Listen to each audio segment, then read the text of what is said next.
bom. Hoje não vai ter eco, não. Na sexta-feira, a live com a Aline teve um eco horrível. Que bom. Boa noite, quem está entrando.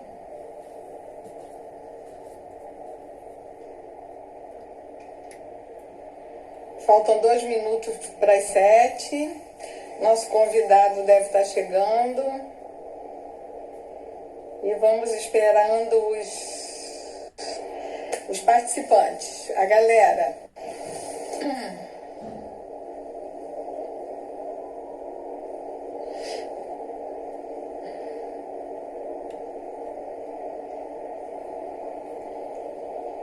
Oi, Gislaine.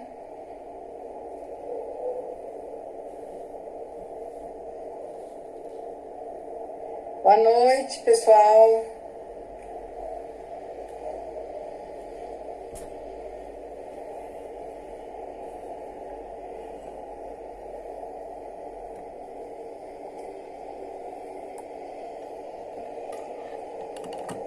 A galera tá entrando. Falta 1 minuto para as 7. Daqui a pouco a gente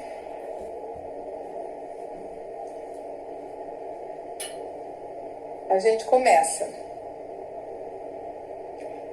E vai ser muito bom falar de homeopatia. Uma grande paixão na minha vida.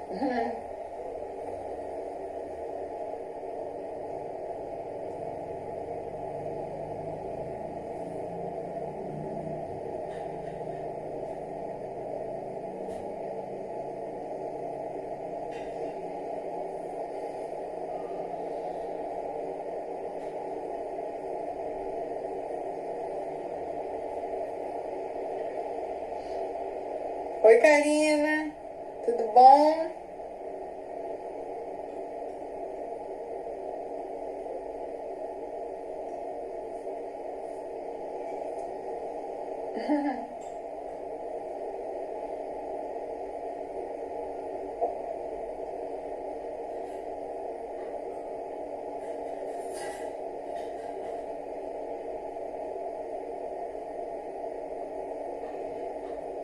Cadê nosso convidado, o Rafael?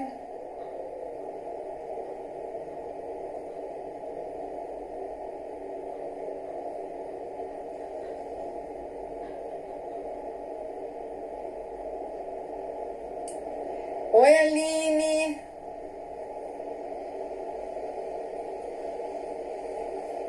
Hoje não tem eco, Aline, que bom. Nossa próxima live não vai ter eco.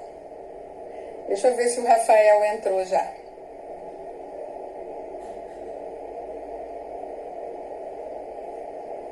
Ainda não. Então, são 7 horas e 1 minuto no meu celular. Oi, Berta. E oi, Mari. Vamos esperar mais uns minutinhos. Que a galera tá chegando.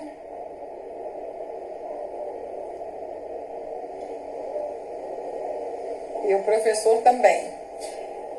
Então, pessoal, enquanto... Oi, Márcia.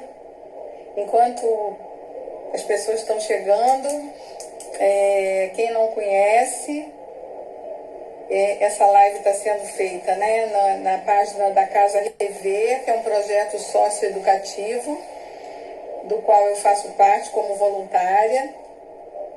Boa noite, com os voluntários, com as pessoas da comunidade. É muito bom trabalhar com vocês. E um dos motivos que a gente está promovendo as lives é... Oi, Daniel. Voltou? Voltou. Deu uma travada, mas voltou. Alguém me acena aí se voltou.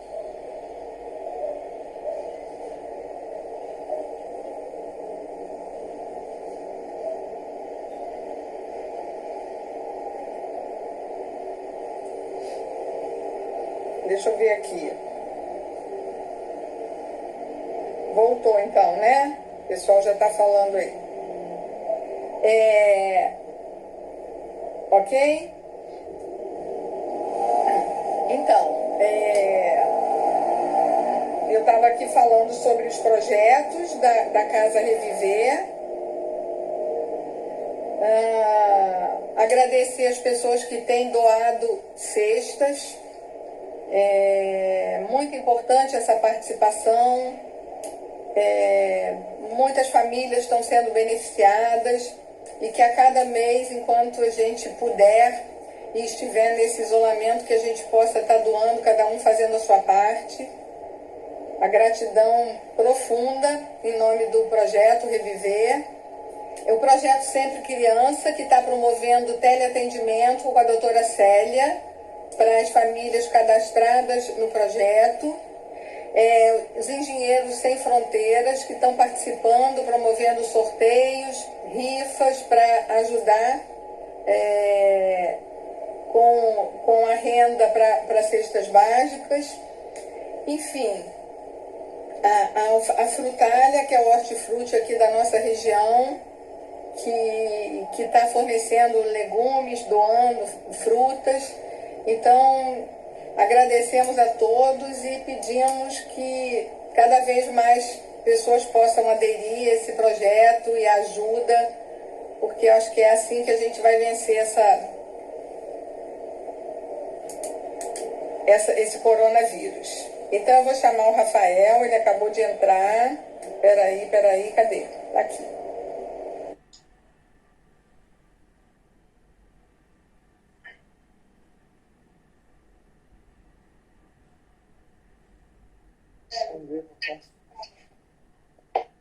Oi, Rafael.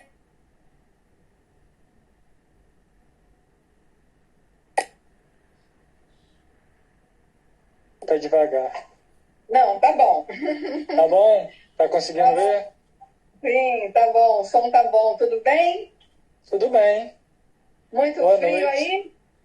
Muito frio. Bastante frio esses dias. Né? Aqui a gente, eu moro bem num lugarzinho bem frio, no meio da mata, então esses dias estão fazendo um friozinho bom. Então, pessoal, vamos começar agora que o nosso convidado chegou, para aproveitar ao máximo. Então, o Rafael é meu professor, é nosso professor, porque tem um monte de gente da turma aí assistindo a nossa live. Imaginei. E o Rafael, então, nós estamos no 2º ano e fazemos um curso de homeopatia popular. É um curso de extensão da universidade. E eu quero que o Rafael fale um pouquinho mais sobre a trajetória dele. E assim, Rafael, eu queria que você se apresentasse e que depois você falasse um pouquinho da história da homeopatia para gente. Então, meu nome é Rafael, eu moro na região serrana, em Nova Friburgo, e trabalho com homeopatia por meio de um programa de extensão universitária vinculado com a Universidade Federal de Viçosa. Então, esse trabalho acontece desde o início da década de 90 e eu trabalho dando cursos dentro desse programa de extensão que é da divulgação das plantas medicinais, da homeopatia e da produção de alimentos saudáveis, que tem como foco trabalhar a homeopatia para a parte humana, mas também especialmente para a parte agrícola. Então, plantas, animais, ambientes, solo, água. Então, eu dou cursos aqui na região de Nova Friburgo, em Lumiar, em Cabo Frio, em Além Paraíba, em Teresópolis. Todo esse ano eu estou com 8 turmas que estão paralisadas, já fazem 2 meses. Mas, enfim. E aí, de formação eu sou biólogo, formado na UFV, fiz 4 anos de curso de homeopatia lá. E assim, a homeopatia é minha verdadeira paixão, é o que movimenta a minha vida em todos os aspectos hoje em dia, Então, estou aqui num sítiozinho, tentando aplicar um pouco as homeopatias aqui também na área rural, de onde que eu moro. Enfim, né, apresentando de maneira bem simples, assim. Aí o que você tinha perguntado, Vânia? Então, Rafael, eu queria, assim, muitas pessoas ainda, muita gente não conhece a homeopatia, né? É incrível isso.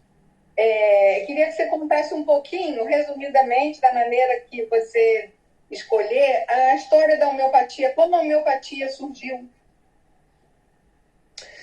Na verdade, assim, eu vou começar. Eu estou lendo atualmente um livro que é um livro do Paracelso, né? E a homeopatia, ela surge com Hahnemann, na Europa, no final do século XVIII, oficialmente em 1796. Mas a história da homeopatia, ela tem várias pessoas antes da homeopatia que foram importantes, né? Principalmente o Hipócrates e o Paracelso, que eles eram, especialmente o Paracelso falando, né, porque ele tem uma proximidade muito grande com Hahnemann, criador da homeopatia, eles eram muito críticos à medicina que a gente segue até hoje, que é a medicina alopática, que é baseada na cura pelos contrários, né? De maneira bem simples, a cura pelos contrários é você utilizar alguma substância concentrada que vai combater uma doença específica em algum local específico do corpo. Então, assim, na parte humana, a gente usa antibióticos, sempre antes, né? Anti-inflamatórios, antibióticos, antitérmicos, enfim, uma infinidade de antes. Na agricultura, a gente usa os idas, né? Que são os inseticidas, fungicidas, nematocidas. Deu uma travadinha.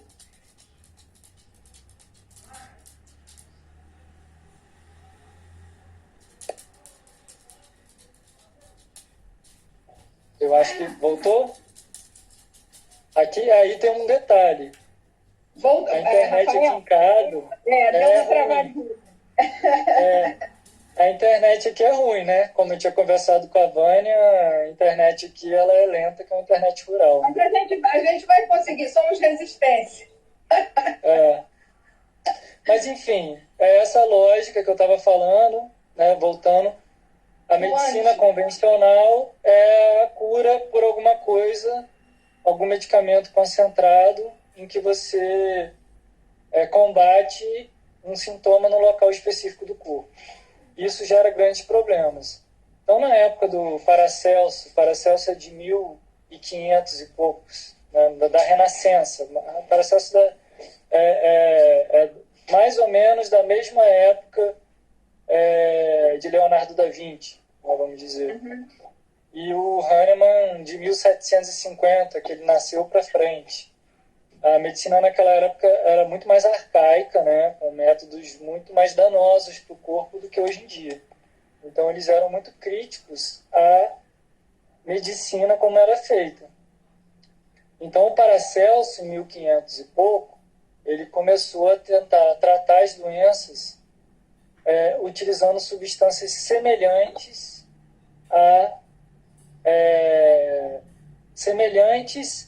aos órgãos ou aos locais do corpo específicos. Por exemplo, segundo a ideia dele, que é uma ideia que a gente usa até hoje na homeopatia, se você tem uma substância, na verdade, se você tem um elemento da natureza que se parece com algum órgão do corpo, ele é bom para aquele órgão do corpo.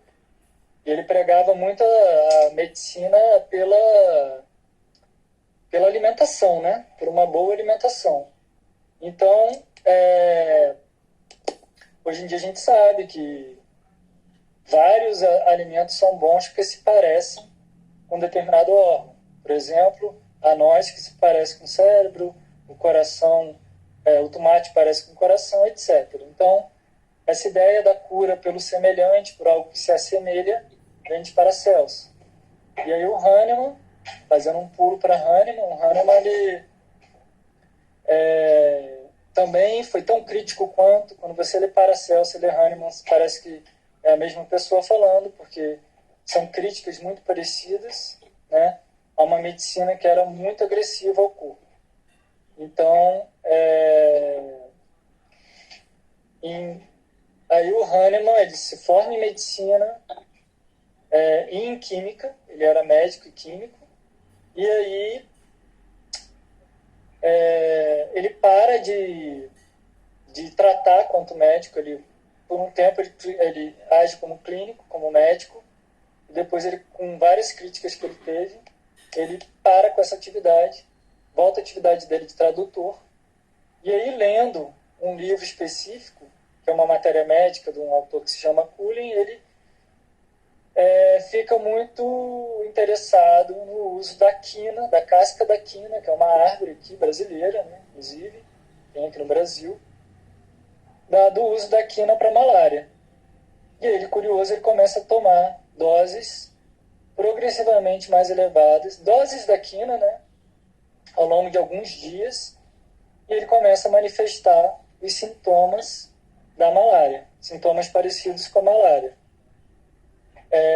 Então ele chega à conclusão de que a quina é boa para malária, por exemplo, né, que era o que o Cullen falava no livro dele, porque ela tem o poder de gerar um desequilíbrio parecido com a malária. E daí surge a homeopatia. Então, por exemplo, quando ele toma quina, o que ele sente? Ele sente calafrio, ele sente dores no corpo, febre, diversos sintomas da malária. E a partir daí, ele começa a experimentar várias outras substâncias para ver o que cada substância da natureza gerava no corpo. Então, essa substância, quando utilizada em doses mínimas, doses altamente diluídas, seria o remédio para determinada doença. Então, daí se desenvolve a homeopatia, e de lá para cá a gente já experimentou milhares de substâncias. A gente tem uma matéria homeopática muito ampla. Claro que assim, estou falando de maneira bem sintética. Né? E aí, Rafael, deixa eu falar, eu como boa aluna posso dizer que o princípio da homeopatia é semelhante cura semelhante, certo? Exatamente.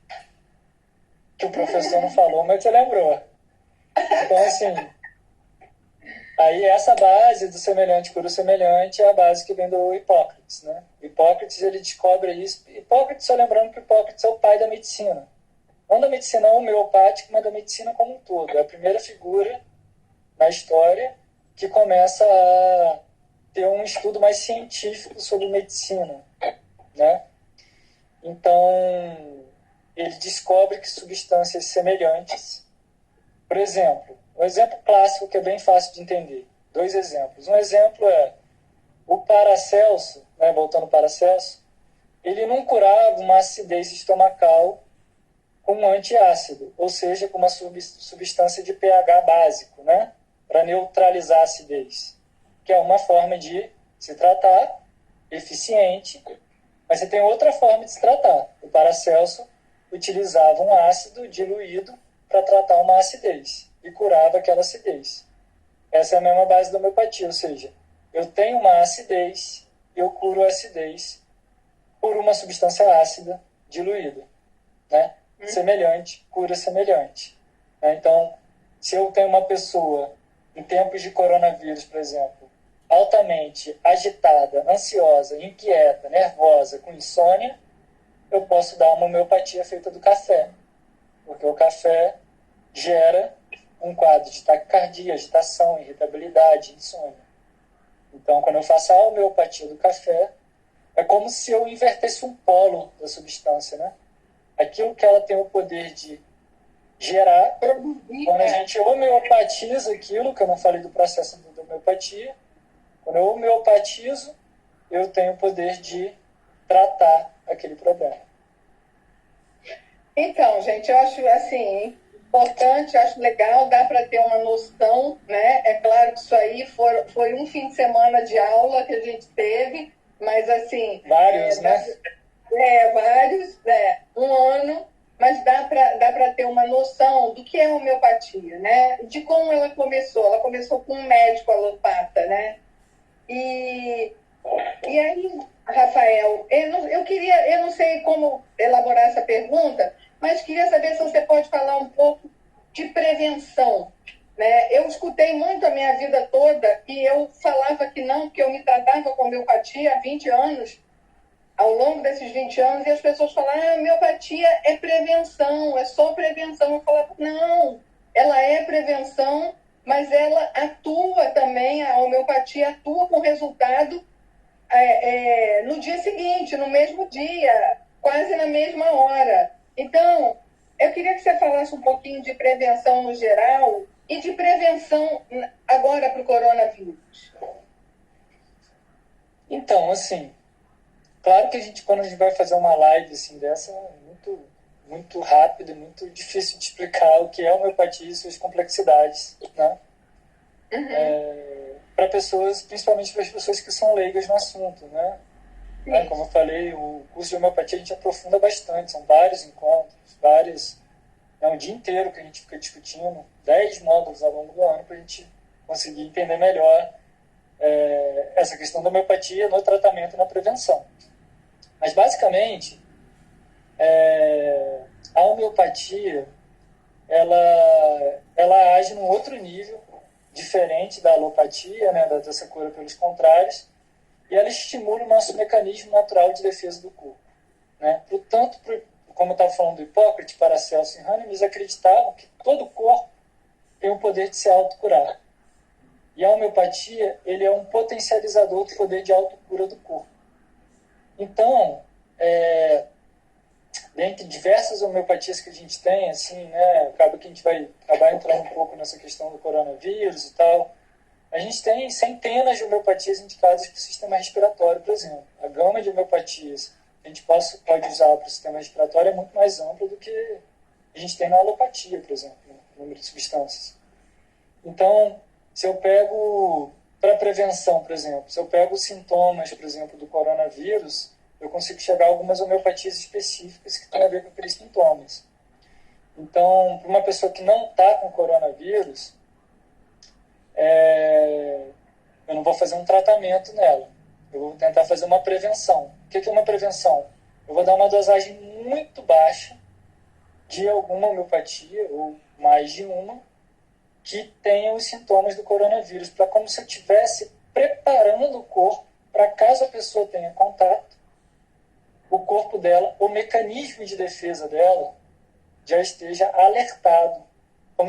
É como se fosse um alarmezinho, a homeopatia preventiva, em que eu coloco o corpo em estado de alerta para determinada doença. Então, se eu tomo uma dosagenzinha bem pequena, eu não posso tomar uma dosagem alta,